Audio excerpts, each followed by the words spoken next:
In the last 18 months, thousands of companies have built their first RAG system. You've seen the tutorials. You take a few PDFs, throw them into a vector database, and ask an LLM to summarize them. It works perfectly on your laptop. But then, you move it to production for a Global 2000 company or a government department. Suddenly, the system fails. It hallucinates. It leaks confidential HR data to the wrong employees. It takes 15 seconds to answer a simple question. And most importantly, it lacks the deep context needed for actual business decisions. The reality is that tutorial RAG is to enterprise RAG, what a paper airplane is to a Boeing 787. One is a proof of concept. The other is a mission-critical machine designed for reliability, security, and scale. Today, we are going beyond the hello world. We are going to architect a RAG system that doesn't just find text, but understands business logic. We'll cover everything from semantic chunking and hybrid search to the agentic loops that allow a system to self-correct its own hallucinations. If you're a CTO, a senior engineer, or a product lead, this is your blueprint for 2026. Let's start at the very beginning, the data. In a tutorial, your data is a clean text file. In an enterprise, your data is a swamp. You have legacy PDFs with complex tables, scanned images of handwritten notes, and massive SQL databases. The first mistake most teams make is static chunking, simply cutting text every 500 characters. Imagine cutting a legal contract mid-sentence. You lose the context of the clause, and the vector embedding becomes meaningless. To build for an MNC, we implement semantic chunking. Instead of using character counts, we use a small language model SLM to scan the document and find thematic breaks. We look for headers, bullet points, and shifts in subject matter. Furthermore, we have to solve the table problem. LLMs are historically terrible at reading tables in raw text. Our pipeline must use markdown conversion or vision language models to describe the tables before they are indexed. This ensures that when a user asks for Q3 revenue for the Berlin office, the retriever actually understands the relationship between those cells in the spreadsheet.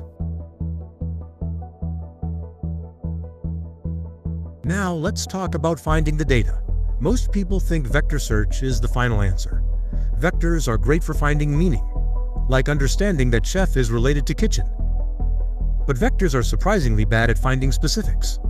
If you search for model number X, J904, B, a vector search might return X, J903 because they are semantically similar.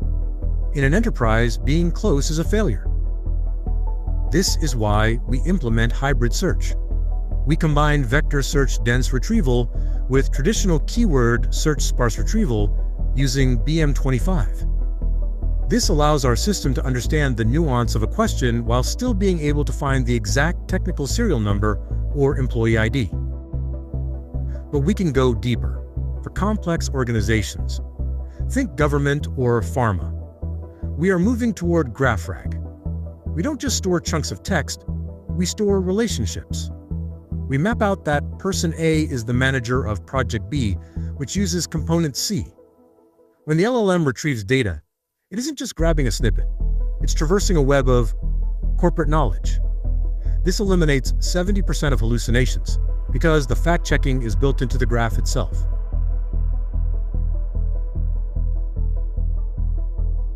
But let's pause here and address a common architectural bottleneck: the context fragmentation problem.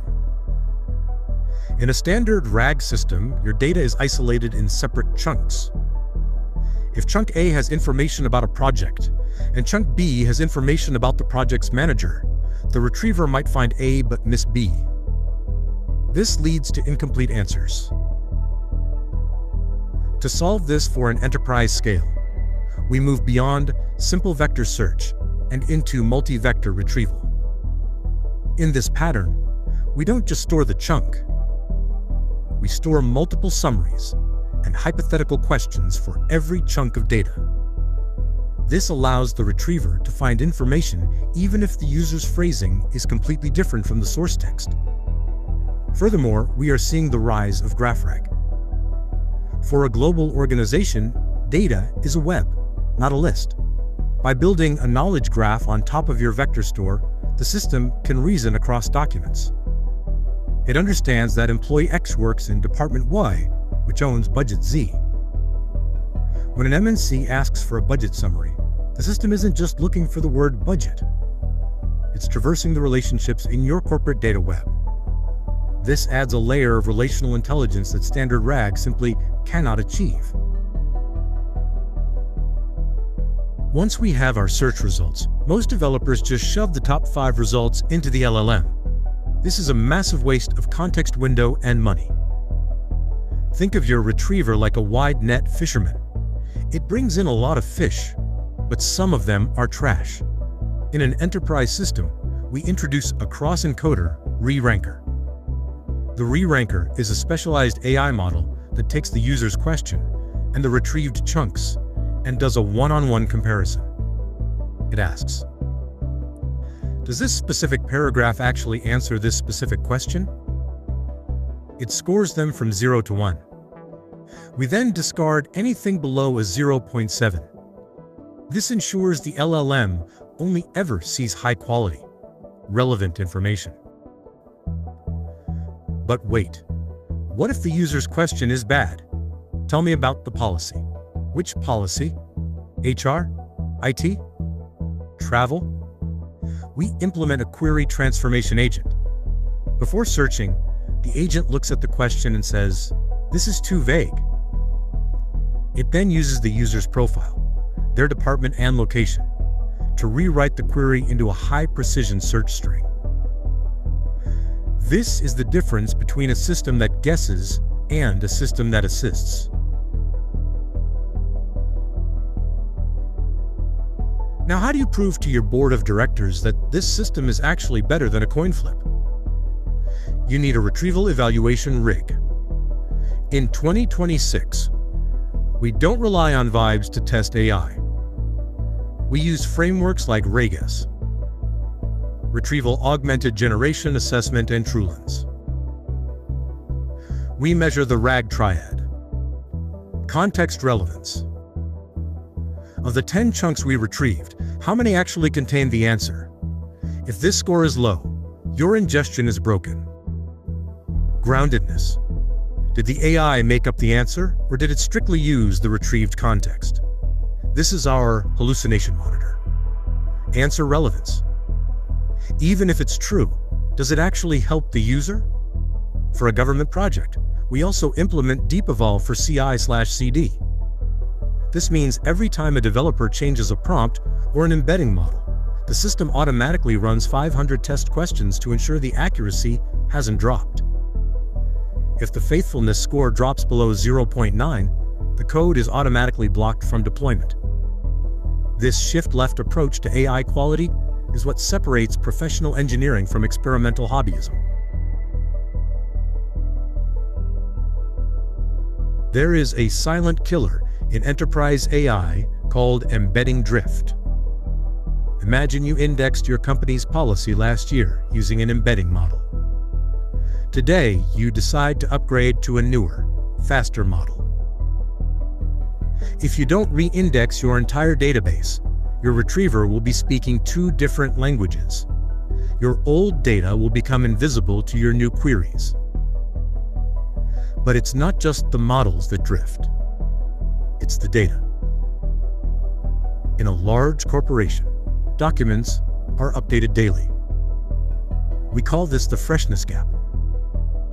A naive RAG system will often quote a policy from 2024 because it hasn't re-indexed the 2026 update. To solve this, we implement event-driven ingestion. Using tools like Kafka or AWS SQS, our RAG system listens for document changes in real time. The moment a PDF is updated in your SharePoint or S3 bucket, a trigger fires, re-chunks that specific file, and updates the vector store in seconds. Accuracy is a function of time.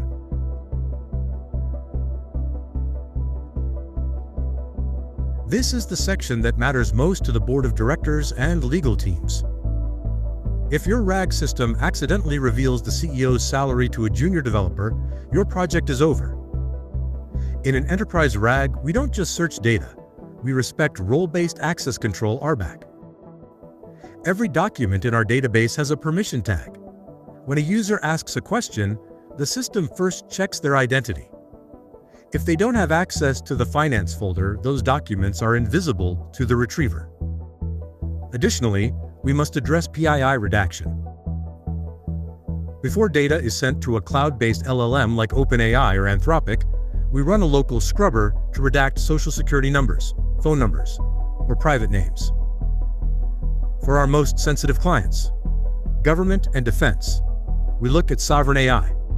This means running the entire stack. The vector DB, the SLM, and the LLM, on-premise or in a private VPC. This ensures that data sovereignty is maintained and no corporate secrets ever leave the internal network. Finally, we must talk about the economics of AI. Sending every single user query to a massive model like GPT-4o or Claude 3.5 is financially unsustainable at an enterprise scale. We implement semantic caching.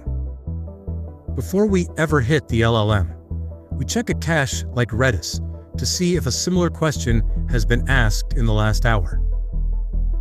If a similar query exists with a verified answer, we serve that result instantly. This reduces your API costs by up to 40% and drops your latency from seconds to milliseconds. Furthermore, we use model routing. If a user asks a simple question like, "What is the office address?" we don't need a billion parameter model. We route that to a small language model SLM like Phi3 or Llama 8B. We only escalate the query to the expensive, powerful models if the intent agent determines the question is complex. This tiered reasoning is how you scale a system to 100,000 employees without breaking the bank.